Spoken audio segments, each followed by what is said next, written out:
Hi. Welcome back. My name is Hypocrisy, and we like to go over. Ooh, I had to test the audio to make sure I can hear myself, make sure everything was good. Hello. Happy Thursday. My name is Hypocrisy. You can call me Tiff, and I like to go over politics, current events, and sometimes the mess. So today, we're going to talk about voting for villains. And the reason that it's titled that is I'm trying to understand if the NAACP is actually on our side or if they're villains. And the reason I say that is if you haven't heard of the out of bounds protest, I find it to be deplorable, absolutely deplorable. I think it is a lot to ask for student athletes to, I'm sorry, y'all, something popped up on my screen. Okay, focus, Carol, focus. Okay, I find it absolutely deplorable for them to ask for student athletes to give up their future potential for voting rights. Mind you, hear me when I say this. I feel like voting rights is absolutely important. However, the CBC and the NAACP knew for years that there was an issue with the VRA, which is the voting rights. It's the bill. The Voters' Rights Act has been in limbo since 2013. That's when Barack Obama was in office. So we've had Barack, Trump, Biden, and then Trump again.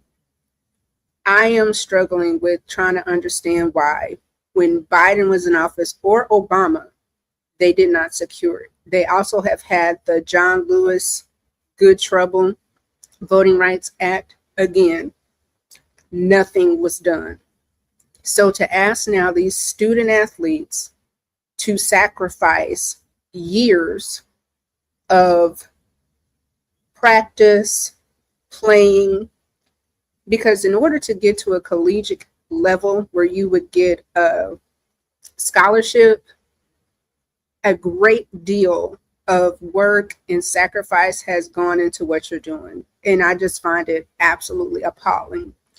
So what we're going to do is go over some clips, go over some information just to show this is, for me, this is an outrageous ask. I have a son that played football from 4 to, let's say 18, from 4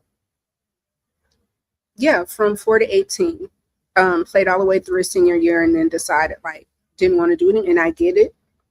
But for parents that have invested weekends, time, the cleats, the outfits, the playing for UIL, nothing about that is cheap. So it just frustrates the heck out of me to see these grown adults try to act as if the student athlete should make the sacrifice. Like, no, quit your job and start doing things full time. So we're going to go over some clips just because I want you to be informed, be able to make really good decisions with the information that's available. So the first thing we're going to look at is one of these congressmen that is trying to absolutely save his position. Let's see what he has to say. I'm going to bump him up. I'm going to bring the speed to chat. Okay. Here we go. Excuse my slowness. It's at 1.25. I think we can probably go to 1.5. I hope that that's okay with y'all, just to kind of bump it up and get over what he's saying.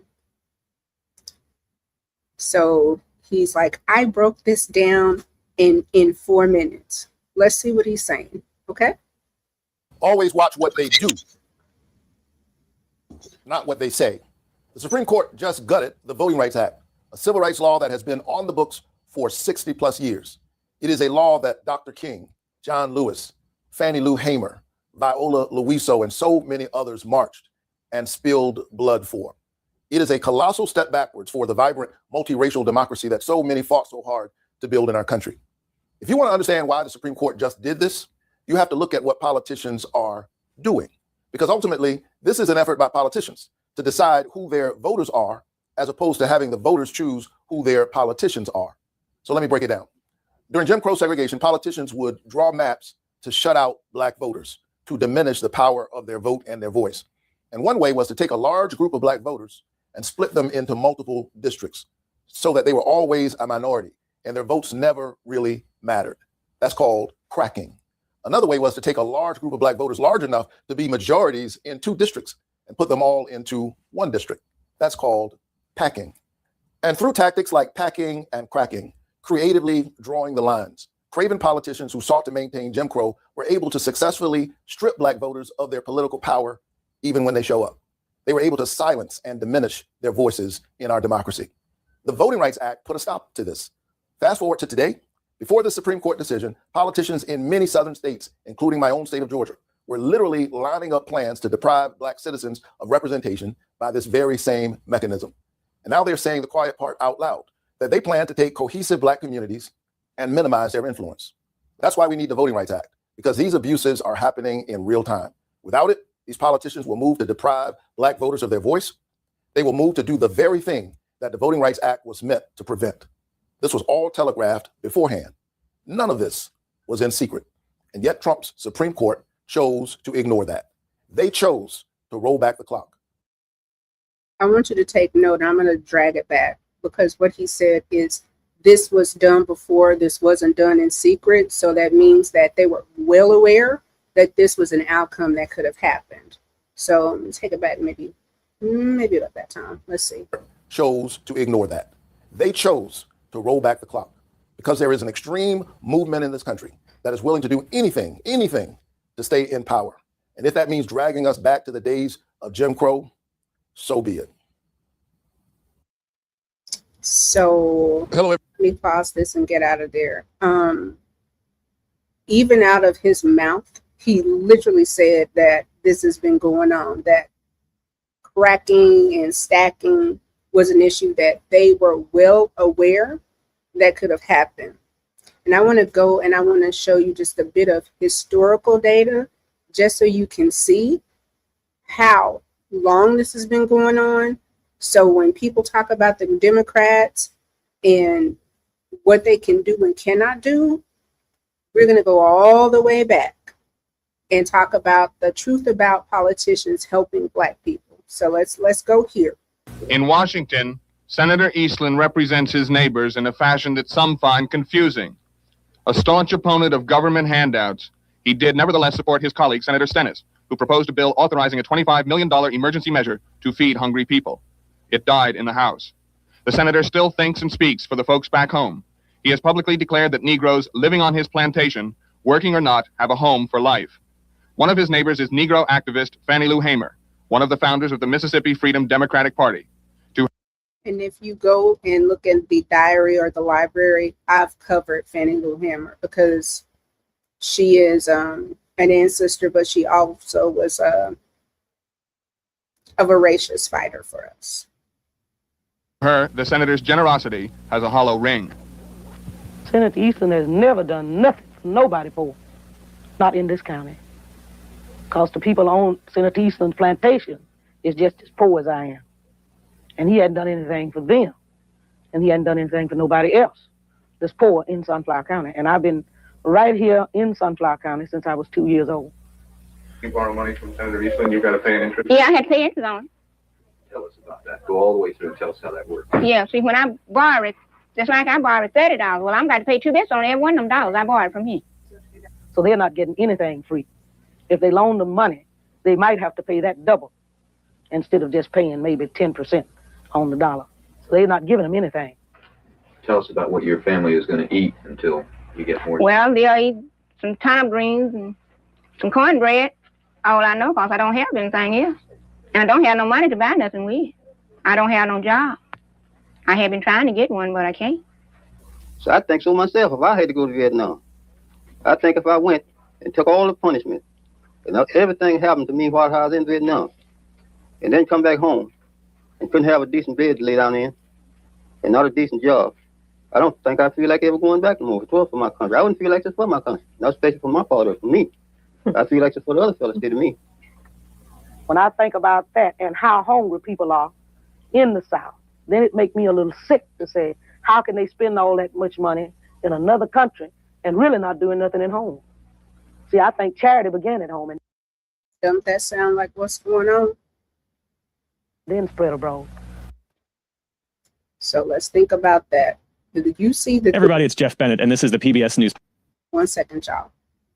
You can clearly see that, hi, Miss Mahogany. You can clearly see that this has been going on for years. And what we do know for certain is, again, in 2013, we had an opportunity with Obama, again, to get the VRA done, to get the voters' right, get it taken care of. They killed Section 5 of the VRA in 2013. So why in 2023, in 2026, again, let's just count it out. You had Obama, Trump, Biden, Trump again. Why in between these two did we not decide to go ahead and secure the voters' rights? I have a speculation of why it was not done. Let's go here and see what Miss Ma'am's got to say. Because again, we're all about the truth and the proof. It is not about how you feel and what you think. This is what came out of her mouth. Asian, white. With the root, you know, she was talking to Black women and she's talking about the back. This is Demetra K. She's a great follow. She's under the African diaspora with Phil Scott. Follow this lady. Super, super smart. Backbone, right? Who is the backbone of the Democratic Party? We all know the answer to that. That's the Black woman, okay?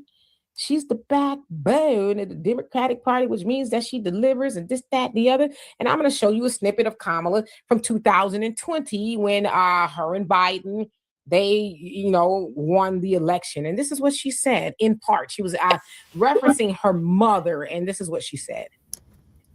Is possible. And so I am thinking about her and about the generations of women, Black women,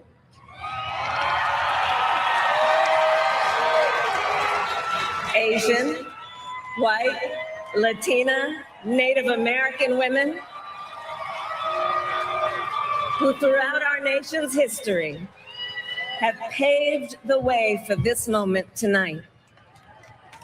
Women who fought and sacrificed so much for equality and liberty and justice for all, including the Black women who are often, too often overlooked, but so often prove they are the backbone of our democracy. Okay, so we are the backbone of democracy. They understand what we bring to the table and none of the needs were taken care of. So again, you want student athletes to boycott for something that even in 2020, you knew was a problem? Please make it make sense.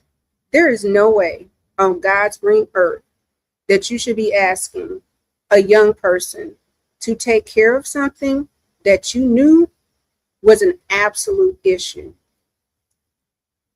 And it's been an issue for quite some time. But let's look and see how long this has been a problem. Senator Eastland represents his neighbors in a fashion that some find confusing. A staunch... You know what? We go back to that because we've shown that. So another issue is this. We have people that are trying to be in safe districts. So even with the cracking and the packing, you have representatives that will be in districts that they know that they can't win, and they literally will try to come into your area. This is a minority majority area, and this lady, and if you know who she is, this is Debbie Wiseman. She was over the DNC. That was not great. So, and I want you to pay strong attention to what our Caucasian, we call him Alan. We call him ally. Listen to what he's asking her. Back, y'all. Thank you for watching today. Go ahead and hit that like button, my people. You know that it helps us out a ton. And essentially kicked out of her district when it was redistricted, when it was redrawn, with her then deciding to run for Senate. I guess she thought that would be the easier route rather than running in a redrawn district with new people. And she lost. And now, y'all, this is among many other examples, but today we're going to be talking about Congresswoman Debbie Wasserman Schultz, who was also with reaction. Ted? A pretty straightforward warning and the reasoning behind it. Now, whether it's a problem, let's take a look at this warning.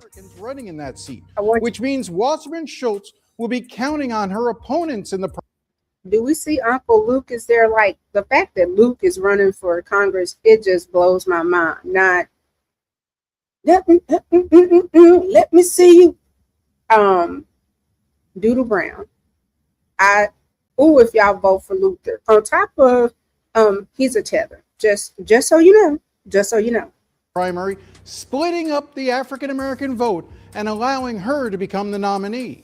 The Broward County Democratic Black Caucus has asked Wasserman Schultz not to run for that seat. And it is clear that if she did run, it would turn into an ugly and potentially racial affair. I did talk to her. She explained to me how important seniority is in Congress, and we want to keep her in Congress. But we're just asking her to consider running in the district that she was drawn into, or even in the coastal district where Moskowitz says he's going to run, where it's predominantly Jew. Debbie Wasserman Schultz, Moskowitz, it's like they're vying to protect their seats. And what we're saying is we've been an ally. We've been a supporter. We want to have someone with our lived experience. Let our community kind of decide through the voting process who that person is going to be. Well, let me. So as we already showed. So she literally has Black people saying, please don't run in our district. We want to have somebody that looks like us, that represents us. What we have to understand is that there is a cultural competency that has to happen, and understand that there are specific needs for specific people. And in Florida, in that district, they want someone that looks like them. They want someone that is absolutely there for them. Hey, Next Level, how are you? I wanted to speak. Hey, East Texas. That's my East Texas buddy. You'll hear me comment because when I'm live, I have some supporters and some followers that will come in and chat with us. And I really appreciate anybody that shows up. We're a small channel for now, but we're going to grow. And this is really, yes, I'd love to grow, but it's more about making sure that the information is out there, that if somebody comes back, because we have midterms in 2026, and then we have the major election in 2028. And I want us to have voter, how would I word this? I want us to be educated. Let me just say that. I want us to have enough information to make informed decisions. I am going to tell you, I am not a Democrat. I'm not a Republican. I am a true independent. I think that we should be uncommitted and independent. I don't think Black people should ever, at this point, the vote blue no matter who, it just is not beneficial. We can look and see as we go through these clips, historically, there has been an issue with Black people and their voting rights. And if we can say for the past 60 years that Black people have voted Democratic, and we can't really talk about, I think, Brown versus Education, the Civil Rights Act, I can't, and I could be wrong, so if you can correct me, put it in, but I'm trying to think of like a major legislation that was done specifically for Black people, specifically. And a lot of people will say like, there's no way that we can do that. You did it for the LGBTQIA. There's plenty of letters. You also did this for the Latins. Hell, we saw a hate crime bill for Asians before we saw any, and still don't have anything for Black Americans. So if we are the Democratic base and they've not done anything for us, I'm not telling you a party to vote for. I'm just saying, consider what's going on, consider what we've received, and then go from there. So again, I want us to have historical context. This is from 1966. 1966, y'all. Agonizing reappraisal. He doesn't belong to the decadent, aristocratic colonials of the civil rights movement. Who were the decadent aristocratic? Well, I don't want to call names, but the names are obvious. Martin Luther King has done a yeoman job, and he's got the guts to keep on doing it. And once he knows what Black power really means, he doesn't know what it means. What does it mean? It means dignity.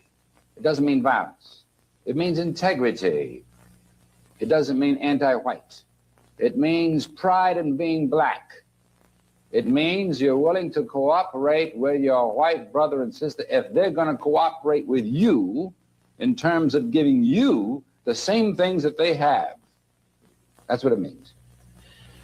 But you suggest that he might be going through an agonizing reappraisal that will wind him up where? Third phase of Black Revolution. And does that mean casting aside his principles of nonviolence? None of us have cast them aside. I don't think Stokely has either.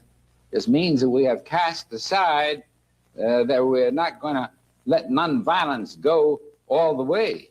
That when nonviolence comes to the point of violence, we're going to meet violence with violence for our manhood. When Stokely, not because of Black power, but for our manhood. That's all. For our manhood. That's all. 1966. This is from 1966. We have had this issue. How in the world are you in 2026, NAACP and CBC asking for students to literally let go of their opportunities? Absolutely not. If you see the title, it literally says CBC and NAACP, girl, fuck you. And I mean that with my whole soul. Girl, fuck you. Because how? What kind of, this is some straight up bull corn. Straight up and down bull corn. Let's go ahead. We're going to go right here to my good brother. Think about this. Should Southern schools be worried? Not at all. I think this is ridiculous. I mean, you see them pandering to race, and you're putting into these young Black boys' minds that they're victims. And that's what's happening with Hakeem Jeffries and his whole band of, I don't know, I call it foolishness. But it's just ridiculous to be talking about this. These are the issues that the NCAA is thinking about right now, heading into a football season. I mean, the NAACP, they profit off of this. They profit off of division. They profit off of a victimhood mentality that they're pushing to these kids. But they're not talking about the actual communities that are being represented. All these communities, the majority of them are these districts or poor. Majority of these districts have poor education that they're sticking these same kids in. These kids are having to overcome from living in these districts. They have to be, the cream of the crop. They got to make sure they stay out of trouble because they got drugs infested in their communities. They're reading the math proficiency level in the schools that they're going to, in these same districts that they're talking about are in the tanks. And so they're not talking about that, though. Instead of the elected officials being in the school system trying to fix it, or being in the criminal justice system trying to bring rehabilitation program to all these fatherless kids, they don't talk about that. They're talking about pushing the cream of the crop, which are the NFL players or the NCAA players and the Major League Baseball players and the kids that are coming out to play play basketball. They're going to take those kids that have already overcome and they're going to use them as their pawns. It's not right. Something needs to happen in this country right now. I'm going into juveniles. I'm going into the prisons and seeing really the effects of these policies that these Democrats are pushing, and it's sickening. Yeah, and that is exactly how I feel. It's sickening. How dare you ask a student athlete to fix your fuck ups? Because this is a fuck up from the DNC. We covered maybe 2 weeks ago where the DNC chair would not even release the autopsy. And when they did on Monday, it was full of mistakes, full of misspells, no conclusion. But you want for the cream of the crop, you want for these children that have literally made it through to play at a collegiate level, they supposed to sacrifice? How? On top of the idiocracy of it. This is a legislative decision. This came from the Supreme Court. They don't give a damn about nobody boycotting. They don't give a damn about that. Like, what are we doing? These people have lost the fucking plot. You have lost the plot. If you actually believe that this is the right thing for you, have you lost your ever-loving mind? You have got to have lost your ever-loving mind to believe that students should give way to these idiots that did not make right decisions. You've got to be an idiot to ask for these children to sacrifice for the CBC and your bullshit. Absolutely not. Absolutely not. Now we got 2 more clips to go over and then we're done, because this runs my pressure super high. Because again, I'm a parent that had a student athlete.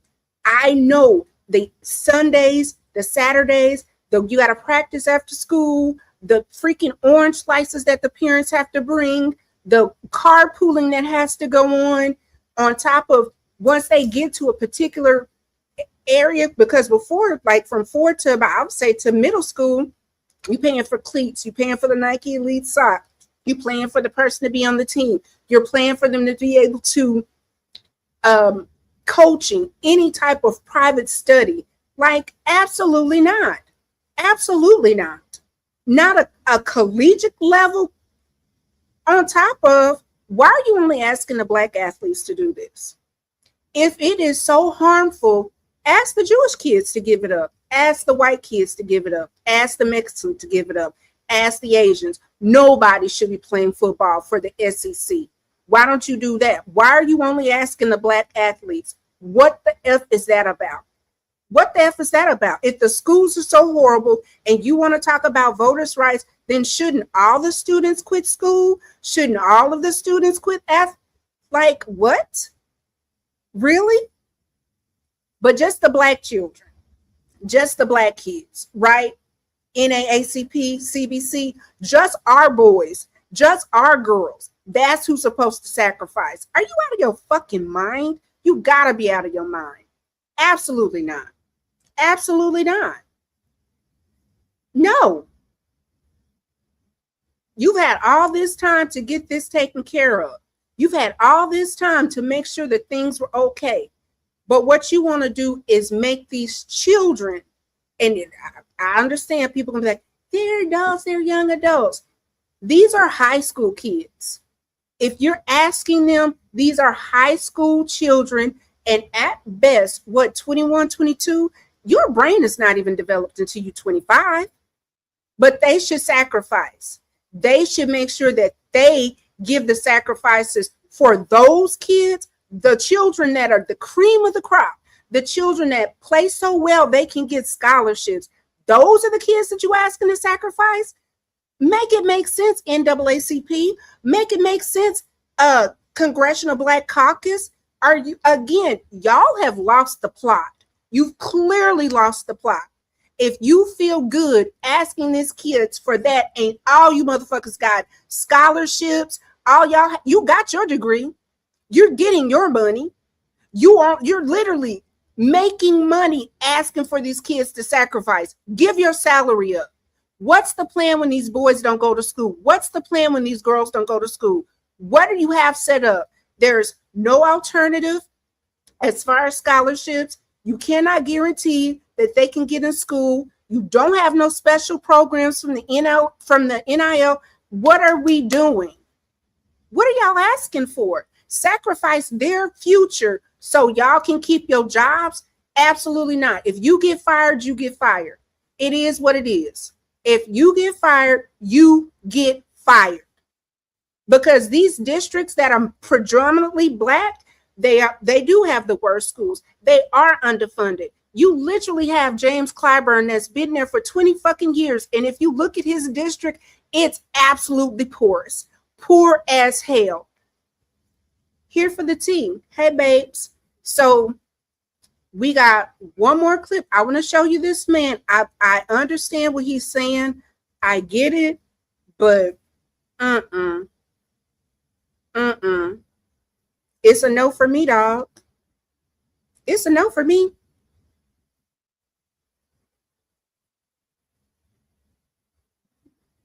Child. Where is this last one?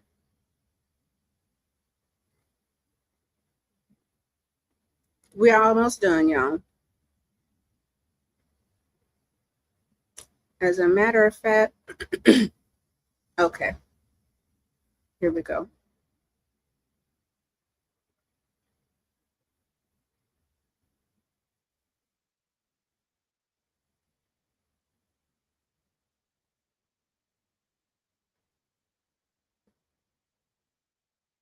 We're going to start right here with Miss Ma'am.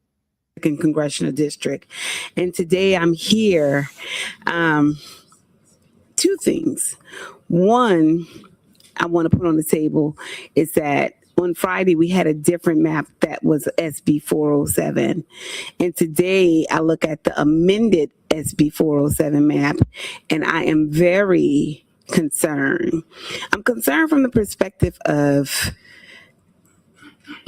with these new maps, that generally takes and allow for a person to understand and build a relationship with their representative. This new amended SB 407 will not give that type of representation. When we realized the last SB 407, it was minimum changes.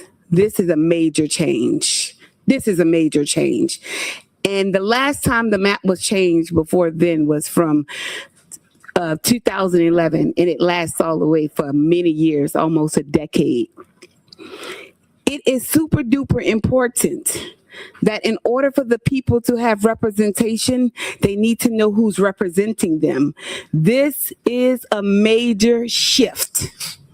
The amended SB 407 is a major shift. It will not give the people the opportunity to know who's representing them. Some people don't even understand that on their sos.gov, that all their representative is in their app. This shift is not what we need. We need relationships. We need opportunities, and we must have representation that we know of. I don't know if y'all ain't seeing the same map, but I'm seeing a different map, a totally different map since Friday. And I've seen so many people who are agreeing with it, but this is a major shift. And I don't think that we should move forward at all with this at all, because it's not representation. Many people are speaking, I'm assuming, from the map that was provided on Friday.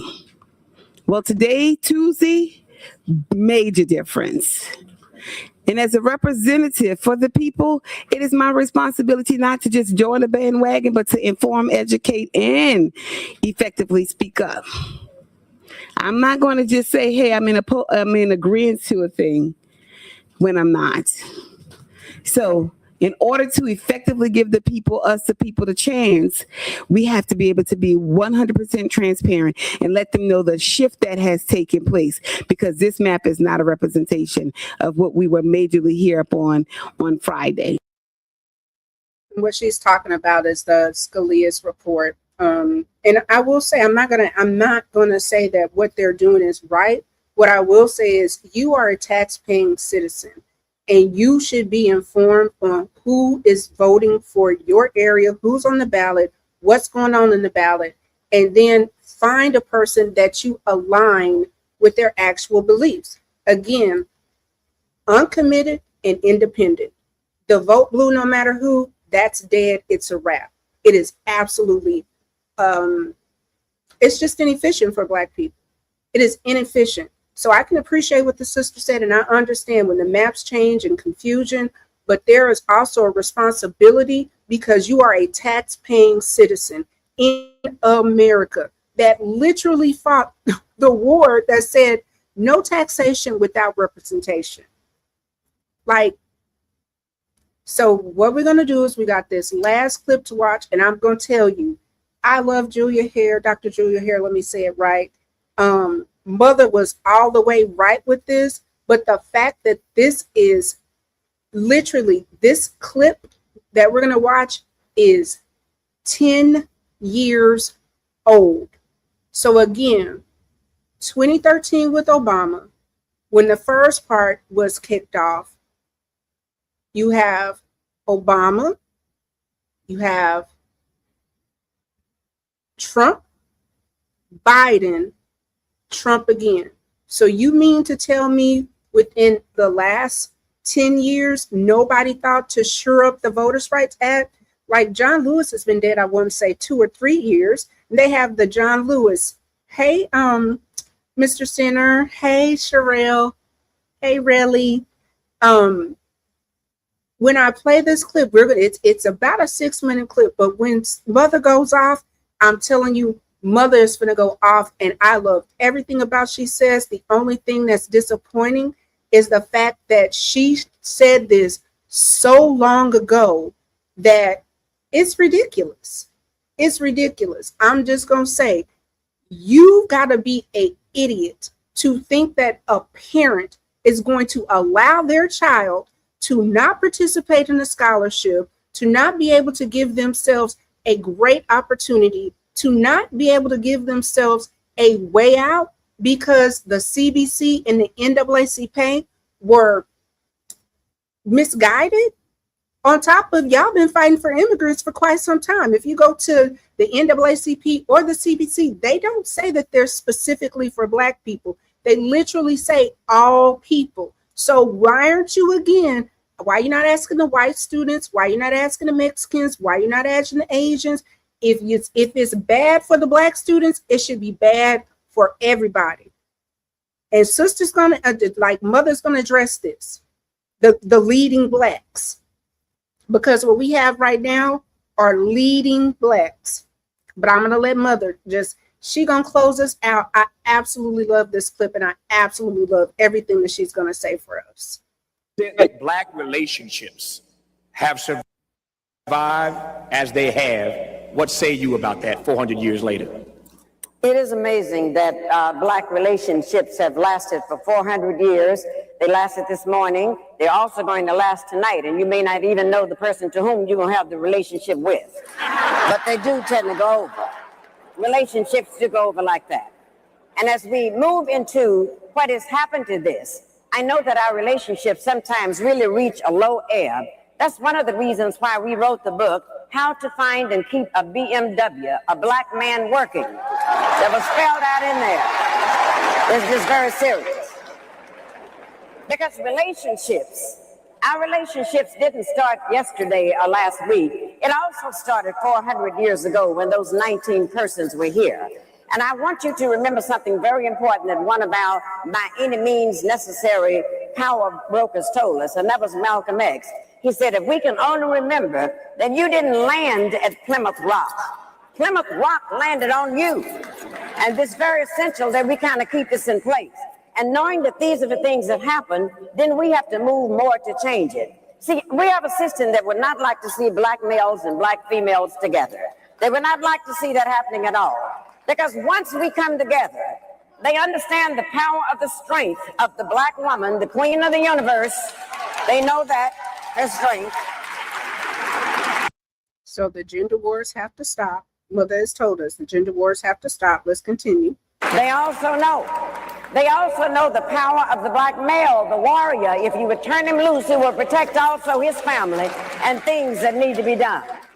And because they understand that if our relationships are together, then they will lose. But if our relationships are torn up, then we can forever be treated in certain ways by the oppressors. That's why they gave us something called integration, which is nothing but the illusion of inclusion. They gave us this. Think about the VRA. Like, we thought that we were secure with our voting rights, but okay, go off. They actually gave that statement. And when they gave that statement, it meant that they could go right into your homes. They went into the black homes now, the powers that be, and told us that you cannot discipline your children anymore. And if you discipline your children, you will go into jail. It's this kind of thing they told us. Now, this is amazing that, you know, the black parents who in Africa, that was out of the question. Some social worker come in there saying you can't discipline your children, the social worker would disappear. As you all know, this kind of thing would go on. You would be sitting in a place like this, and all you had to do was act up and do something wrong, and all your mother had to do was to glance in your direction. Y'all remember that? And you remember that the glance meant, don't let me have to get up and come over there. And every once in a while in the black family, there was a fool who would challenge the glance. And if you could get home over the foot, over the ironing cord, over whatever, you were sent to the backyard to get something off the peach tree. Baby, being from East Texas, the switches, Lord help. And my grandmother was a ninja with a switch. A ninja. And if you brought something in that was too short,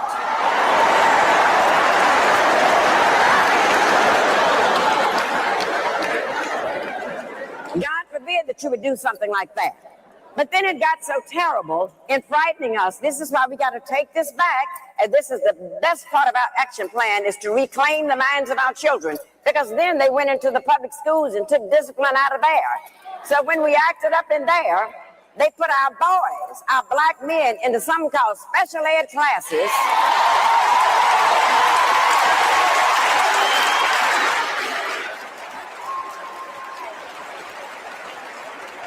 And as you know, those special ed classes are nothing but holding cells until they can go to the state prison.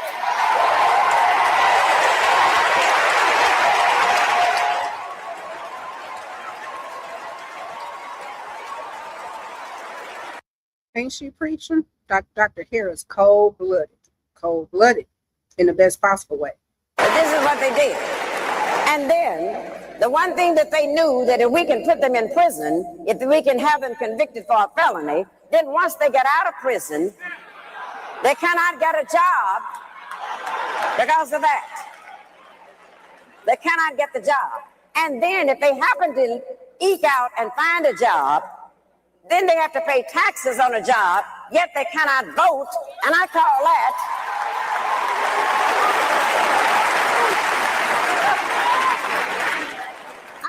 taxation without representation. That's what we're looking at.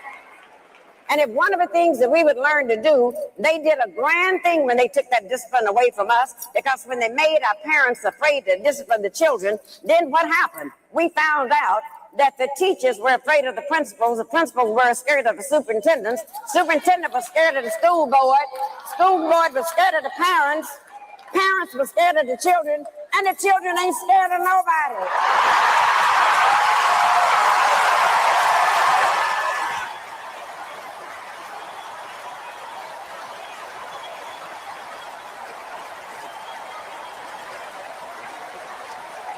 Mother ain't told one lie yet. Not one lie been told.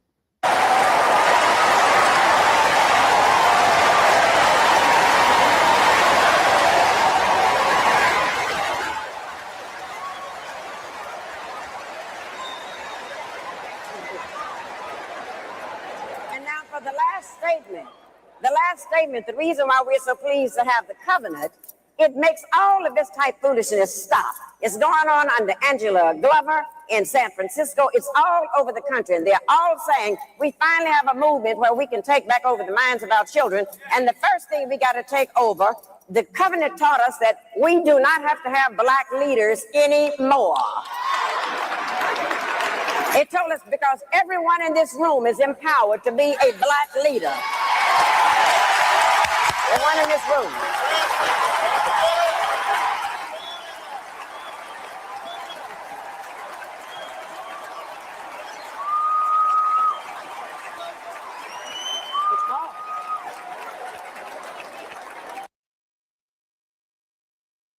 Everybody is qualified.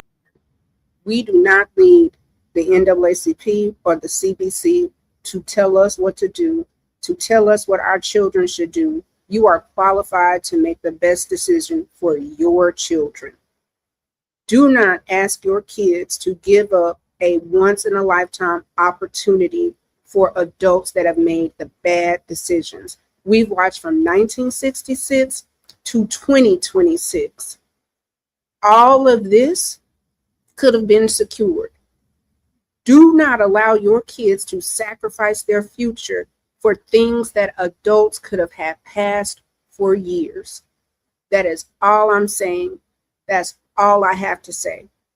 If you have invested in your child to the point to where they are getting scholarships, where they are competing at a collegiate level, nobody besides you and your child should decide where your children are going to college.